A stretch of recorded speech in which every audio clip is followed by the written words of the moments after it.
அனைவருக்கும் வணக்கம். இப்போ நான் ஒரு குட்டி கதை சொல்ல போகிறேன். அதில் சாந்தான்ட்டு ஒரு பையன் அவங்க ஸ்கூலில் ஒரு விளையாட்டு வைக்கிறாங்க. அந்த விளையாட்டில் 20 பேர் இருப்பாங்க. நடுவர் 6ன்னு சொல்லுவார். அப்போ 3 குழுக்களாக பிரிவாங்க. 2 பேர் அவுட் ஆகிடுவாங்க. திருப்படியும் ஓடிட்டு இருக்க சொல்லும். நடுவர் 5ன்னு சொல்லுவார். 5ல் 3 குழுக்களாக பிரிப்பாங்க. திருப்படியும் 3 பேர் அவுட் ஆகிடுவாங்க.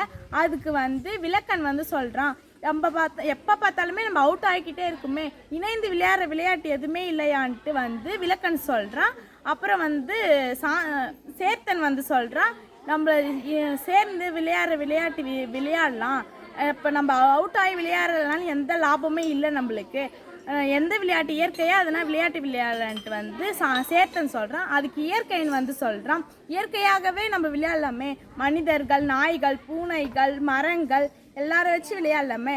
அப்போனா இப்போ ஒன்று பண்ணலாம், நம்ம நின்றால் 1ன்னு வச்சுக்கலாம், மண்டிட்டு விட்டால் அரைன்னு வச்சுக்கலாம், உட்கார்ந்தா காலுன்னு வச்சுக்கலாம், பூனைக்குட்டிக்கு 2ன்னு வச்சுக்கலாம், நாய்க்குட்டிக்கு 3ன்னு வச்சுக்கலாம், வேப்பச்சிக்கு 4ன்னு வச்சுக்கலாம், மாமரத்துக்கு 5ன்னு வச்சுக்கலாம் அப்படின்ட்டு இயற்கைன்னு சொல்கிறான். திருப்படியும் வட்டமாக விளையாட சொல்ல ஒருத்தர் எண் சொல்ல சொல்ல யாரும் அவுட் ஆகாமல் விளையாடுறாங்க.